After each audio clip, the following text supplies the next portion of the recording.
Bharatiya Janata party के वरिष्ठ नेता खिलावन साहू जी, जो ओबीसी वर्ग के भारतीय जनता पार्टी के उपाध्यक्ष है, उनके साथ मौजूद है अरुण सिंह सिसोदिया जी, एआईसीसी के मेंबर है, और हमारे साथ राजनीतिक सलाहकार के रूप में यशोवर्धन उमर जी मौजूद है। आप सभी का हमारे स्टूडियो में स्वागत है। आज का हमारा मुद्दा का जो टॉपिक है, जिस प्रकार भूपेश बघेल जी ने कल दिल्ली में प्रेस कॉन्फ्रेंस में कहा था कि 75 पार फिर से कांग्रेस, तो इस मुद्दे को लेकर आज हमारा मुद्दा प्रोग्राम है और इस पे मुद्दे पर चर्चा करेंगे। सबसे पहले भूपेश बघेल जी ने कल प्रेस कॉन्फ्रेंस में क्या कहा, आपको सुनाते हैं। मुख्यमंत्री जी का अंतिम सवाल है, जिस तरह से आपने कल प्रधानमंत्री और गृह मंत्री को कहा कि मुझे बर्थडे का गिफ्ट दिया गया है, आप रिटर्न गिफ्ट में उन्हें क्या देंगे और कब देंगे? हाँ बिल्कुल, ये नवंबर के जब रिजल्ट आएगा है ना, तो उसमें 75 प्लस देंगे। देखिए, आपने भूपेश बघेल जी की बातें सुनी, उसमें भूपेश बघेल जी ने प्रेस कॉन्फ्रेंस में साफ कहा है कि 75 पार इस बार, और चूंकि जिस मुख्यमंत्री भूपेश बघेल जी का जन्मदिन था, उनके दो ओएसडी के यहाँ रेड पड़े और व्यापारी के यहाँ रेड पड़े, उस विषय को भी कहा कि ये तोहफा अगर अमित शाह जी और मोदी ने दिया है तो ये जो उनको हम तोहफा में देंगे 75 पार रिटर्न गिफ्ट। तो सबसे पहला मेरा सवाल आपसे अरुण सिंह सिसोदिया जी की, एआईसीसी के मेंबर है आप, ऐसा क्यों कह रहे हैं कि 75 पार?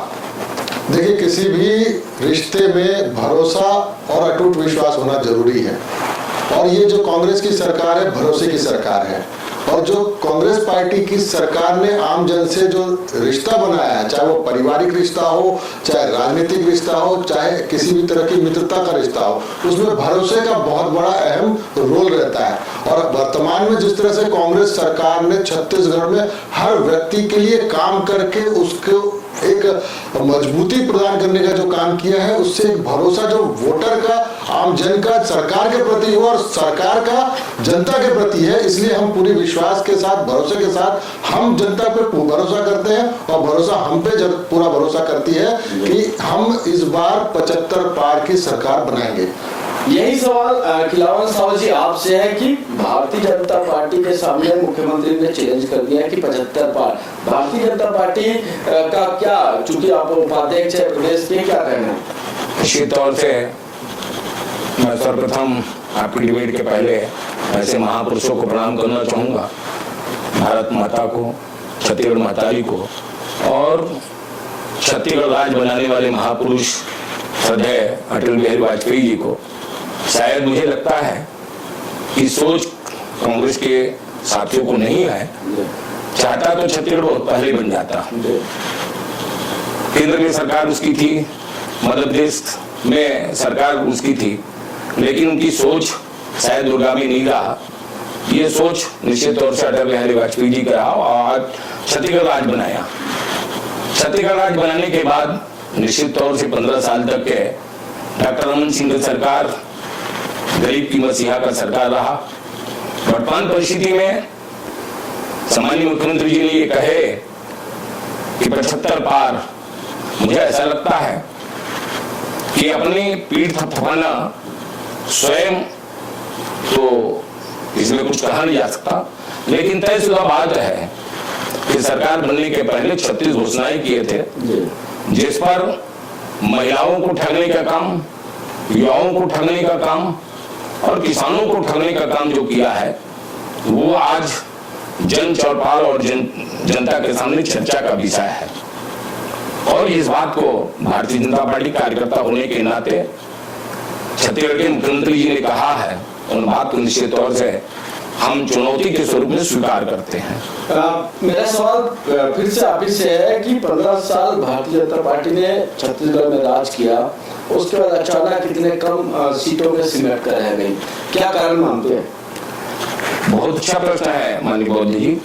निश्चित तौर से 15 साल सरकार में रहा, और कहीं न कहीं इंटरकरेंसी जो है लागू हुआ, और उस जनादेश को हमने स्वीकार किया, और स्वीकार करके लगातार पौने 5 साल तक के, चाहे हमारी राष्ट्रीय नेता हो, चाहे छत्तीसगढ़ की भारतीय जनता पार्टी के नेता हो, चाहे कार्यकर्ता हो, इस बात को स्वीकार किए हैं, और आज पूरा जनता तक जाने का प्रयास और छत्तीसगढ़ कांग्रेस की सरकार की नाकामी को बताने का प्रयास हम सब कर रहे हैं। जो आपने एंटी इनकम्बेंसी की बात की, विरोध लहर की बात की, तो किस चीज का विरोध लहर की वजह से, चूंकि भाजपा की 15 साल तक सरकार थी, तो अचानक कायाकल्प हो गया? निसंदेह कुछ मांगे ऐसी रहती है जनता का जिनको शायद हम लोग पूरा नहीं कर पाए। मैं एक छोटी सी उदाहरण बता दूं, किसानों का 2 साल का बोनस हम नहीं दे पाए, अन्य वस्तुएं बांटे, और इसी को लेकर के कांग्रेस सरकार जो है अपने घोषणा पत्र में जोड़े थे कि जो 2 साल का बकाया राशि है किसान का बोनस के रूप में, उसे मैं दूंगा। और 36 जो घोषणाएं हैं मनमोहक घोषणा ला दिए, और मनमोहक घोषणा लाने के बाद जनता जो है दिग्भ्रमित होकर के उसे मतदान किया और सरकार बन गया। मेरा सवाल अरुण सिसोदिया जी से, जिस प्रकार घोषणा पत्र जो पिछला जो चुनाव विधानसभा हुआ जिसमें आप लोगों की सरकार बनी, घोषणा पत्र में शराब की बात की गई थी, शराबबंदी की, लेकिन 5 साल होने जा रहे अब तक शराबबंदी नहीं हुआ, घोषणा पत्र अमल नहीं हुआ, क्या कहना? देखिए, घोषणा पत्र में 36 वादे किए गए थे और ये मेरे ख्याल से प्रदेश में देश में पहली ऐसी सरकार अपन मान सकते हैं जिसने घोषणा पत्र पे 95% अमल किया। किसानों को कर्जा माफ किया, किसानों को बोनस दिया, किसानों की धान खरीदी का रकबा बढ़ा के, मजदूरों को, भूमिहीन मजदूरों को पैसा देने का काम किया, युवाओं को बेरोजगारी भत्ता देने का काम किया, गौठान में महिला सशक्तिकरण के लिए रोजगार देने का बात किया। ये वो काम थे जो सरकार ने किए। और कुछ एक बड़े फैसले जैसे होते हैं, जो शराब नीति की बात है, शराबबंदी की बात आप करते हैं। शराबबंदी एक पूरे देश भर की एक समस्या है। इस समस्या का समाधान तो मैं सबसे सरल और सबसे अच्छा मानता हूं कि आदरणीय नरेंद्र मोदी जी की भाजपा को लोकसभा में भी बहुमत पूरा हासिल है, साथ साथ राज्यसभा में बहुमत हासिल है, पूरे देश में शराबबंदी होनी चाहिए। मैं इस बात की मांग करता हूँ।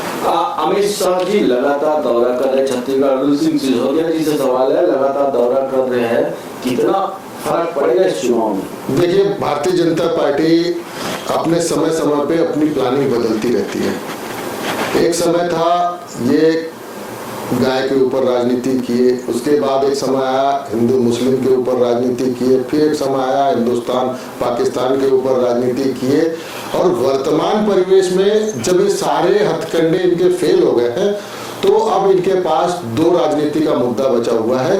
एक है इनके पास झोला और दूसरा है भाला।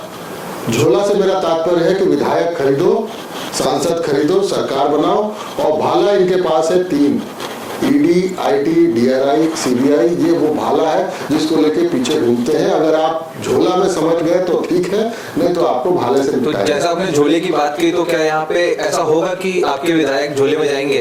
देखिए, हमारे यहाँ की बात तो मैं आपको आश्वस्त करूंगा कि यहाँ पे ऐसी परिस्थिति बिल्कुल नहीं है, लेकिन आप पूरे देश में देख लीजिए, ईडी, सीबीआई का डर दिखा के पहले ये विधायक, सांसद और मंत्रियों को डराते हैं। महाराष्ट्र में आप एक उदाहरण देख लीजिए, एकनाथ शिंदे, उनके ऊपर पहले सीबीआई और ईडी ने रेड किया, उनके ऊपर आरोप लगे और वही भाजपा के समर्थन से मुख्यमंत्री बन गए। उसके बाद अजीत पवार जी के ऊपर 7,000 करोड़ के घोटाले का आरोप लगा, सीबीआई और ईडी ने छापेमारी की, उनको दबाव बनाया, आज वो उप मुख्यमंत्री बन गए।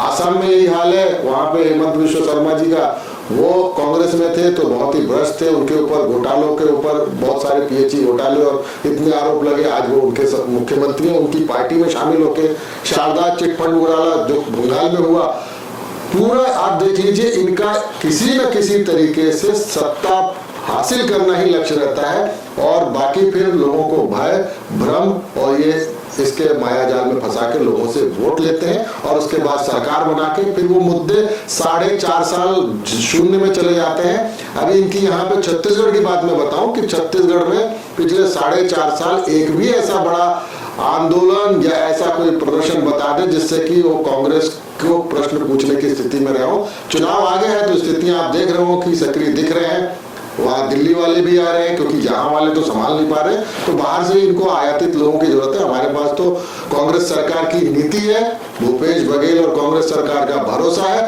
और वोटर का और जनता का भरोसा है। खिलावन साहब जी, इतने गंभीर आरोप लगाए, क्या कहना चाहेंगे आप? निश्चित तौर से पहले सब तो सिसोदिया भाई का जवाब ये दे दूं, किसानों के ऊपर बात कहा, 3 रकबा बढ़ाया।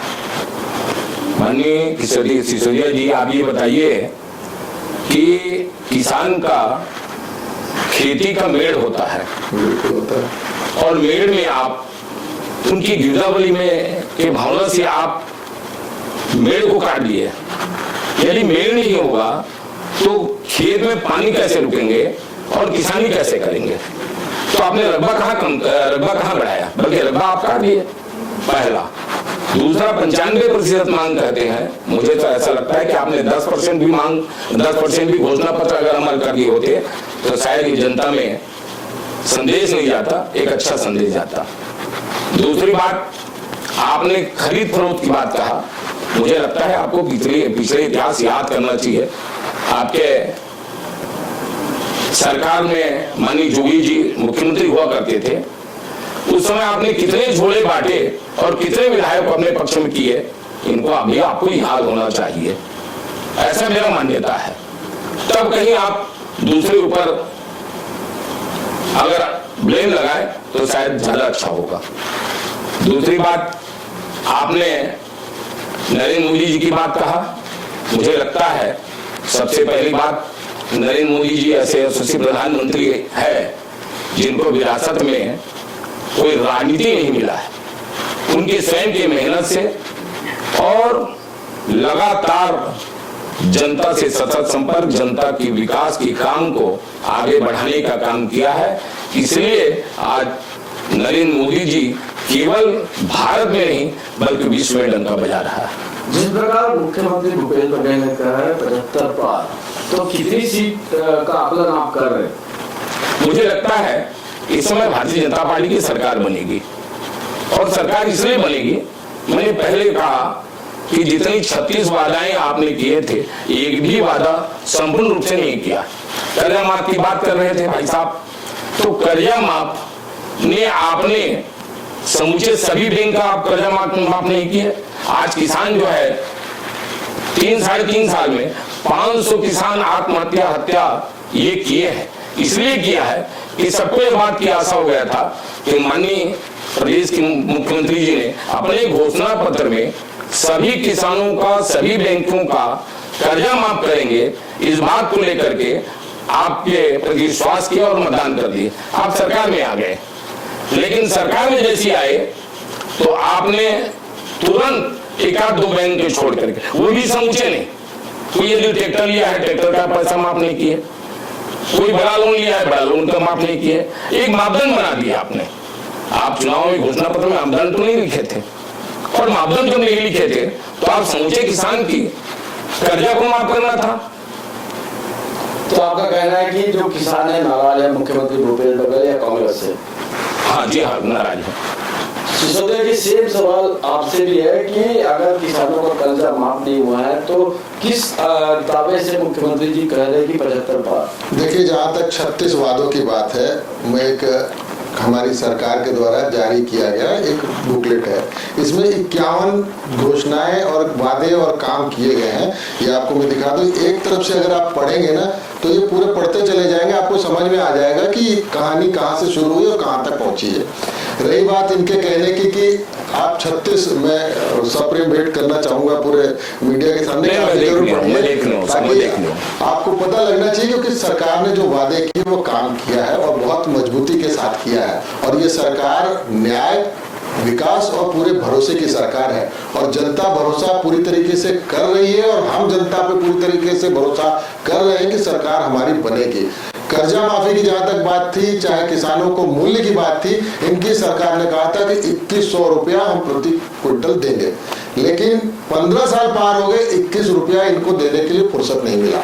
हमारी सरकार ने आज 2640 रुपया देने का जो काम कर रही है और आने वाले समय में आपको अगले जो वर्ष में अगली सरकार बनने के बाद वो 3000 तक जाएगा।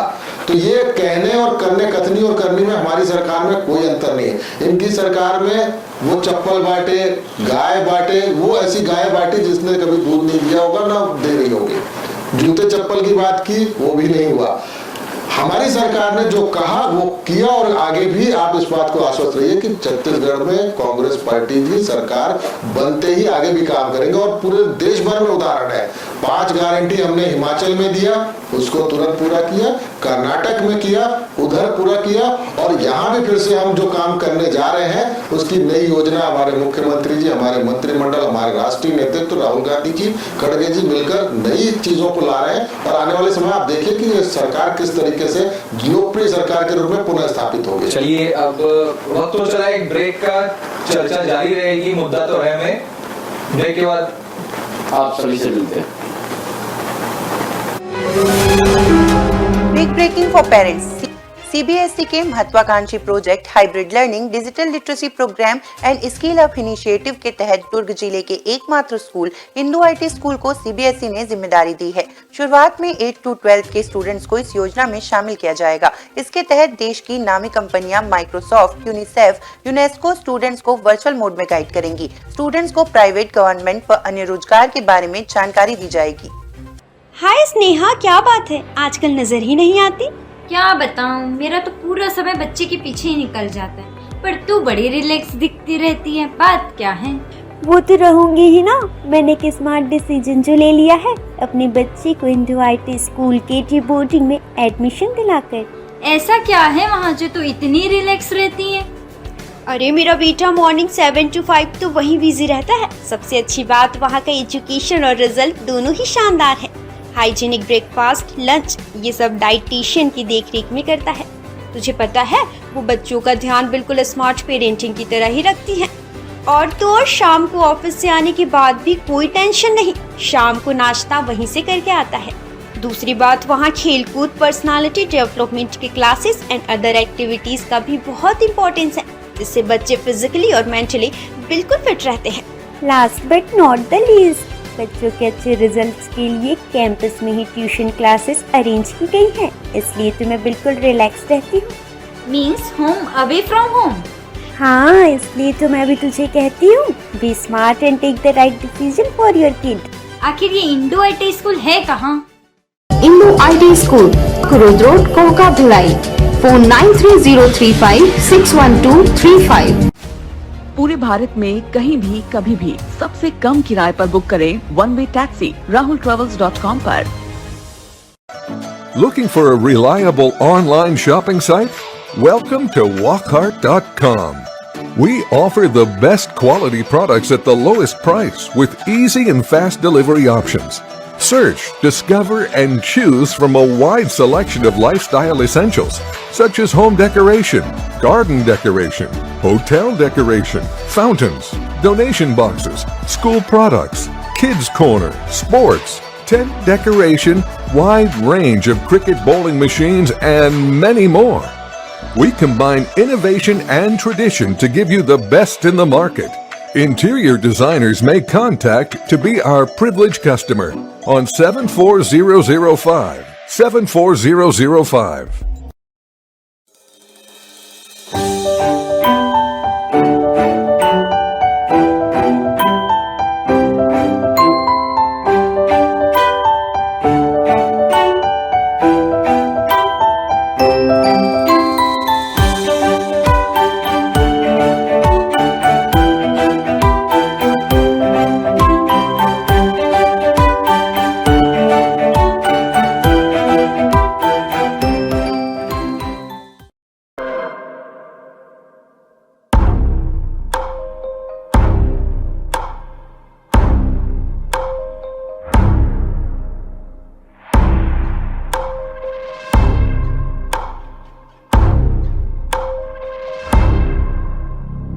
प्रशिक्षण जो रोजगार दिलाए।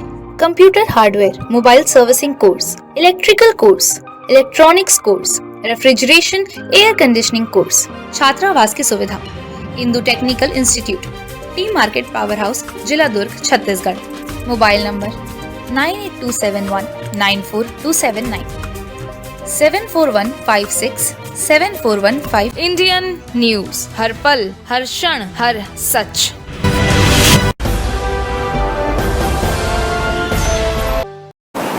मुद्दा तो है कार्यक्रम में हमारा ब्रेक के बाद हम हाजिर हुए हैं। मुद्दा तो कार्यक्रम में हमारे साथ खिलावन साहू जी भाजपा से है और कांग्रेस से अरुण सिंह सिसोदिया जी है। मेरा सवाल आपसे है खिलावन साहू जी कि लगातार ये आरोप कांग्रेस की ओर से आ रहे हैं कि ईडी और आईटी की रेड बीजेपी के द्वारा कांग्रेसियों के ऊपर किया जा रहा है, ये आरोप क्यों लग रहे हैं?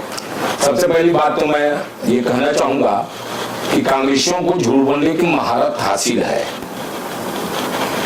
माननीय सिसोदिया जी ने ये कहा कि हमने 2640-2650 रुपया धान की मूल्य दे रहे हैं। आपको मालूम होना चाहिए सिसोदिया जी और आपके मुख्यमंत्री जी को मालूम होना चाहिए कि समर्थन मूल्य में चाहे वो 2140 रुपए की बात कहें चाहे 2160 की बात कहें, ये समर्थन मूल्य। मैं रोकूंगा, मेरा सवाल था कि ईडी और आईटी की रेट लगातार भारतीय जनता पार्टी के वरिष्ठ नेताओं के निर्देश पर कांग्रेसियों पर हो रही है, इसका जवाब दीजिए। नहीं, मैं इसे नहीं मानता। भारतीय जनता पार्टी के नेताओं के इशारे में ऐसा हो रहा है, इसको नहीं मानता। ये एक स्वतंत्र संस्था है और वो कहीं न कहीं उनको संकेत मिलता होगा, तो निश्चित तौर से ये ईडी जो है अपना काम कर रहा है। तो और मैं दूसरी बात ये कहना चाहूंगा, सांच को आंच नहीं, मैं दूसरी बात कहना चाहूंगा। मुझे ऐसा लगता है ईडी यदि अपने काम कर रहा है तो उनके काम करने में सहयोग करना चाहिए। यदि आपके ऊपर अगर आंच नहीं है तो करना चाहिए, उसको सहयोग करने की आवश्यकता है। साहू जी, संकेत की जहाँ तक बात है तो संकेत मुझे ऐसा लगता है गृह मंत्री अमित शाह जी और मोदी जी से मिलता होगा, तभी वो इस तरह के काम करते हैं। और रही बात ईडी की कार्रवाई की, ईडी को कार्रवाई करना चाहिए पर निष्पक्ष करना चाहिए। एक तरफ आप बोलते हो जो करने वाला जो भारतीय जनता पार्टी के साथ है वो आदमी आपका दूध का धोला है और कांग्रेस या विपक्ष में है तो वो आदमी अपराधी हो गया, वो आदमी भ्रष्टाचारी हो गया, उस आदमी को जेल में डाल दो। ये कहीं भी न्याय संगत नहीं है, दोहरा मापदंड नहीं होना चाहिए। करिए आप कार्रवाई, स्वागत है, अच्छी कार्रवाई होनी चाहिए और अगर आपके पास सबूत है तो सब पे कार्रवाई होनी चाहिए। कल हमारे एक बहुत अच्छे लीडर है विनोद वर्मा जी, उनके यहाँ जबरदस्ती का छापा मार के लोगों ने, लेकिन उन्होंने प्रेस कॉन्फ्रेंस करके जो भी वहां पे बात हुई दूध का दूध और दूध पानी का पानी किया। तो ये साबित करता है कि आप बदले की भावना से अगली सरकार बनती नहीं देख रहे भारतीय जनता पार्टी का छत्तीसगढ़ में, इसलिए आप चाहते हैं कि किसी तरह डिस्टर्ब किया जाए। हमारा राष्ट्रीय अधिवेशन था, हमारे आयोजन समिति के थे, उन लोगों पर कार्रवाई किया गया। उसके बाद इसी तरीके से जब हमारा चुनाव आ रहा है तो हमारे नेताओं को इस तरह से प्रताड़ित करके उनको डराया जा रहा है, धमकाया जा रहा है, चुनाव प्रक्रिया में उनको बाधा पहुंचाकर उनको रोकने का काम किया जा रहा है। मुझे ऐसा लगता है, पुनः आपसे एक बात कहना चाहूंगा कि आप यदि ईडी के डर से आप अपने कार्यकर्ताओं को जिनके यहाँ छापा मारा जा रहा है उनके यहाँ जाकर के हल्ला बोल कर रहे हैं, इसका मतलब है आप डर रहे हैं। और यदि डर रहे हैं तो तय है कि कहीं न कहीं आपके मन में चोर है, और जब चोर है तभी आप सारे कार्यकर्ताओं को उनके घर भेज रहे हैं और हल्ला बोल कर रहे हैं, ईडी को स्वतंत्र रूप से काम करने नहीं दे रहे हैं। देखिए, लोकतंत्र में धरना प्रदर्शन करना हमारा अधिकार है, हमारे संविधान ने दिया है। हम किसी के घर में घुस के ईडी के साथ कोई हाथापाई नहीं कर रहा, लेकिन बाहर अपना विरोध, गलत का विरोध करने के लिए, अपना प्रदर्शन सांकेतिक करने के लिए स्वतंत्र है और हमने किया और हम आगे भी करेंगे। लेकिन अगर सबूत नहीं है तो क्या हम इनका जो मानहानि का मुकदमा ईडी के ऊपर किया जाना चाहिए या इसके गृह मंत्रालय के ऊपर किया जाना चाहिए कि नहीं किया जाना चाहिए? अगर आदमी सबूत ही नहीं ला पा रहे हो, आपने छत्तीसगढ़ में लगभग 100 छापे मार लिए, आपके हाथ लगा 0। अगर इस तरह की घटना हो रही है तो क्यों हो रही है? और सिर्फ जहां पे चुनाव है वहीं क्यों हो रही है, बाकी राज्यों में क्यों नहीं हो रही है? खिलावन सिंह जी जवाब दीजिए, क्योंकि कांग्रेस के नेता का आरोप है कि चुनाव है, जहाँ जिन राज्यों में चुनाव है वो भी कांग्रेस के नेताओं कांग्रेस की सरकार है। नहीं, मेरा ऐसा मानना है कि कहीं ऐसा नहीं है कि केवल चुनाव है वहां किया जा रहा है, ऐसा नहीं है, बल्कि जहां जहां उसको लग रहा है संकेत मिल रहा है। आपके नेता का नाम लिया आपने, वर्मा जी का ये वक्तव्य है कि सारी बिल मुझे दिया लेकिन एक जेवर का बिल नहीं दिया। जब सारी बिल आप दे सकते हो तो एक जेवर का बिल क्यों नहीं दे सकते? उनका भी लेना चाहिए आपको। ऐसे तो किसी के पास बिल नहीं होगा, हमारे पास भी होगा, इनके पास भी वैसे ही होगा, आपके पास भी हो, कोई बिल लेता ही नहीं आज के जमाने में। अब अगर एक बिल अगर नहीं है तो बोल रहे कि दे देंगे, उसके बाद भी फोन में बात हुआ, जो प्रेस कॉन्फ्रेंस उन्होंने कहा कि फोन में फोन आया कि भाई नहीं, फिर भी आप इनका पूरा सामान जब्ती करिए, इसका मतलब है कि कहीं और से संचालित हो रहा है। आपका ठीक कहना है, संकेत बहुत ऊपर से आता है, इसलिए उसे दबाव में रहते हैं हमारे इंडिया। नहीं, अधिकारी अपना काम कर रहा है और अधिकारी को आपको साथ देना चाहिए। पुनः बोल रहा हूं मैं, साफ शब्दों में वर्मा जी ने ये बात कहा है कि मैंने बिल पेश नहीं कर पाया, और बिल पेश नहीं कर पाया तो कहीं न कहीं उनको उनसे संकेत मिला है और इसलिए उसके छापे मारे हैं। चूंकि मुद्दा ये है, मेरा एक सवाल है, उसके बाद यश जी आपसे सवाल करेंगे। मेरा सवाल है कि आप बीजेपी 3 महीने पहले प्रत्याशी घोषणा करने का कारण क्या है? निश्चित तौर से बहुत बढ़िया प्रश्न है मोदी जी आपका। 3 महीना पहले घोषणा करने का मतलब यही है कि भारतीय जनता पार्टी के कार्यकर्ताओं में और नेताओं में इतनी मधुर संबंध है कि हम पहले से भारतीय जनता पार्टी के प्रत्याशी अगर घोषित कर देते हैं तो तय है जाके अपने फील्डों में वो मेहनत करे और जनता के सामने जो छत्तीसगढ़ कांग्रेस सरकार की नाकामी को रखने का प्रयास करे और नरेंद्र मोदी जी के केंद्र सरकार की योजनाओं को रखने का प्रयास करे। ये सारी विषय को लेकर के, और जहां से अपन लगातार 2 बार से चुनाव हारे हैं, ऐसे स्थानों को चिन्हांकित करके ये 3 महीने पहले घोषित किया। 15 साल सरकार थी, उसके बाद भी अगर 3 महीने पहले आप अपने प्रत्याशी मैदान में उतारे तो क्या आपकी स्थिति धरातल पे आप भारतीय जनता पार्टी के नेता नहीं है? नहीं, धरातल में निश्चित तौर से भारतीय जनता पार्टी के नेता है और इसीलिए वो नेता जाए और अपने कार्यकर्ताओं के साथ बैठ करके जो भारतीय जनता पार्टी की रीति नीति है, नरेंद्र मोदी जी की केंद्र सरकार की उपलब्धि है, उन्हें बताएं। और छत्तीसगढ़ में जो 36 वादा करने के बाद आज किसी भी वादा पर ठीक से खरा नहीं उतरा है, जैसे शराबबंदी की बात कहते हैं, मैं भी ये कहना चाहूंगा छत्तीसगढ़ सरकार को, शराबबंदी की बात को सोच करके महिलाएं जो है सर्वाधिक मतदान किए हैं इस आस में कि मेरे घर यदि बर्बाद हो रहा है, ये बर्बादी को रोकने के लिए कांग्रेस जो अपने घोषणा पत्र में किया है और इसको अमल कर ले तो निश्चित तौर से मेरा घर बर्बाद ना हो, ये भावना लेकर के महिलाएं जो है सर्वाधिक मतदान किए हैं। आज वो महिलाएं वो पछता रही है, अपने आप को ठगा महसूस समझ रही है, ऐसे महिलाएं जो है। और इसी नाकामी को, छत्तीसगढ़ कांग्रेस सरकार की नाकामी को हमारे प्रत्याशी जाएंगे और धरातल में जाकर के जनता के सामने इस बात को बताने का प्रयास करेंगे। यही सवाल मेरा कि 3 महीने पहले भारतीय जनता पार्टी ने अपने प्रत्याशियों की सूची जारी करी, पहले सूची।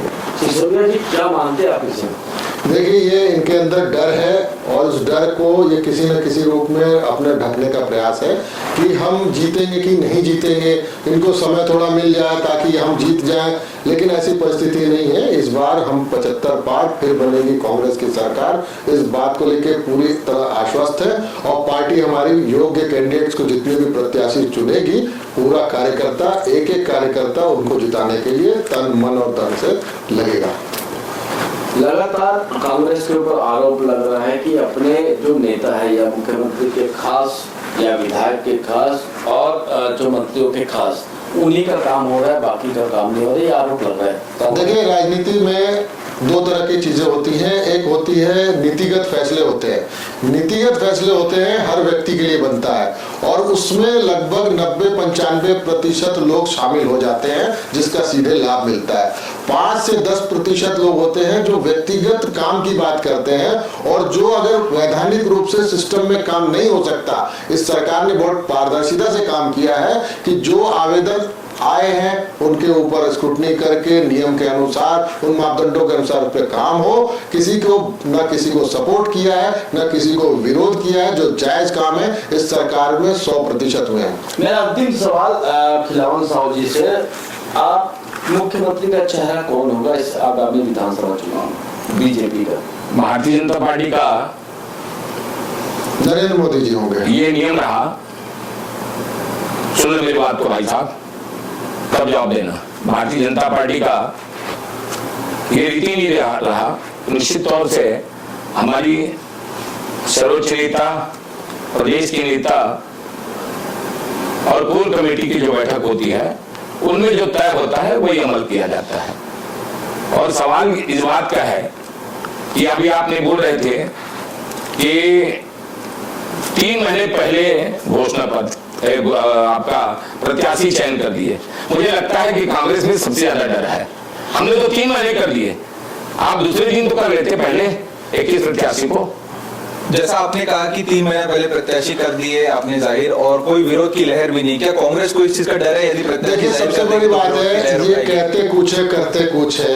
इनका कहना है कि हमारी जो है चयन समिति है, हमारा शीर्ष नेतृत्व है, हमारा जो आपका संसदीय बोर्ड है वो फैसला करता है। लेकिन ना यहाँ की बैठक हुई ना वहाँ की बैठक हुई, सीधे अचानक एक लिस्ट आ गई। लेकिन कांग्रेस पार्टी में बाकायदा विधिवत आवेदन लिए जा रहे हैं। एक एक व्यक्ति से ब्लॉक अध्यक्ष के माध्यम से आवेदन लिए जा रहे हैं। वो जिला अध्यक्ष के माध्यम से प्रदेश कांग्रेस कमेटी के अध्यक्ष के पास जाएगा। उसके बाद प्रदेश की हमारी राजनीतिक पार्लियामेंट्री कमेटी है, उसमें से छटनी करके वो हमारे चीफ इलेक्शन जो कमेटी है दिल्ली में वहां जाएगा। उसके बाद हमारी जो कोर कमेटी है जो डिसाइड करेगी वो उसका नाम घोषणा होगा। यहाँ तो स्वयं कार्यकर्ता, स्वयं प्रधानमंत्री, सब कुछ यहाँ एक ही व्यक्ति करेगा। और आप सोचिए, अमित शाह जी का आगमन इतना हो रहा है, न वो प्रदेश अध्यक्ष है न राष्ट्रीय अध्यक्ष है। वो किस हैसियत से आते हैं? नड्डा जी को आना चाहिए, मोदी जी प्रधानमंत्री हैं, प्रभारी हैं इनके माथुर साहब, उनको आना चाहिए। अमित शाह जी क्या करने आते हैं? अमित शाह जी जब आते हैं कोई ना कोई संकेत देने आते हैं। जो इन्होंने कहा ना संकेत, वो संकेत तरंगे लेके। जैसे इन्होंने कहा कि अमित शाह जी आते हैं संकेत देने, तो क्या संकेत लेके आते हैं भाजपा? पहले इसको पूछना चाहूंगा भाई साहब, ये पहले ये कहा कि हमारी तरफ प्रजातांत्रिक पद्धति से ब्लॉक अध्यक्ष को आवेदन देते हैं। आप ये बताइए, पाटन में क्या मुख्यमंत्री का कोई और आवेदन देने वाला एकाध है? नहीं, बिल्कुल जो जीत सकता है उसने आवेदन दिया है। केवल जीत सकता है, मुख्यमंत्री जी ने दिया है, मतलब मुख्यमंत्री केवल जीत सकता है। और मुख्यमंत्री जी कांग्रेस पार्टी का चेहरा है। आप माननीय सिद्धोदय जी दबाव की राजनीति अगर कोई करते हैं, केवल कांग्रेस करता है। आप अभी फोन लगाइए, प्रजातांत्रिक से आपकी बात हो जाएगी। प्रजातांत्रिक मुख्यमंत्री जी आज भी कार्यकर्ता का फोन उठाते हैं, आप अभी फोन लगाइए, प्रजातांत्रिक पद्धति कोई नहीं बात कर सकता से आवेदन करते हैं, वो भारतीय जनता पार्टी में करते हैं। हमारे प्रदेश अध्यक्ष और आप ये कहते हैं कि ब्लॉक अध्यक्ष दिए करके, आप ब्लॉक अध्यक्ष को आवेदन दे करके, और ये बात समझ में आता कि पाटन से भी 2, 4, 8, 10 आवेदन आते तो समझ में आता। हर व्यक्ति और इसका मतलब भूपेश बघेल जी को, हमारा हर कार्यकर्ता हर व्यक्ति जिताना चाहता है भूपेश बघेल जी को वहां से, तो आवेदन देने का प्रश्न नहीं उठता। डर तो यही हो जाता है पूरे प्रदेश का, डर तो यही हो जाता है कि अगर वहां आपने 5 आवेदन दिए तो समझाने में टाइम लगेगा। इसलिए आपने ये संकेत दे दिए कि मुख्यमंत्री के अलावा और कोई आवेदन नहीं करेगा। और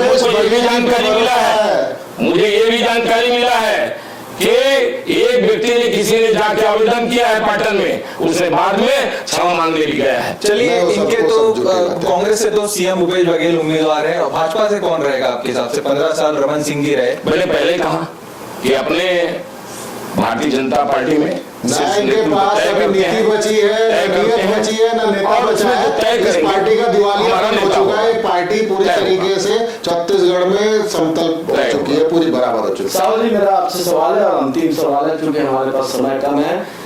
कितने सीट लेकर भाजपा आएगी इस विधानसभा चुनाव में?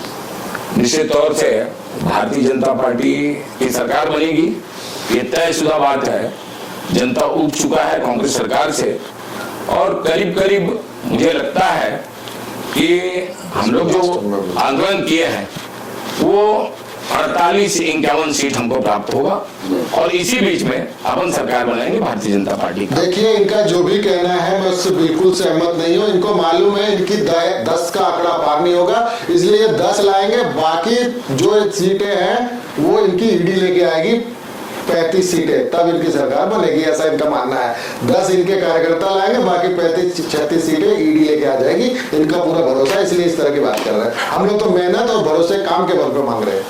खिलावन सिंह जी, साहु जी और अरुण सिसोदिया जी, चूंकि वक्त हो चला है हमारे कार्यक्रम को समाप्त करने का, तब दर्शकों मुद्दा में हम फिर से हाजिर हो गए इस कार्यक्रम में। फिलहाल इतना ही, हमें दीजिए इजाजत, नमस्कार, धन्यवाद, वंदे मातरम, जय जवाहर।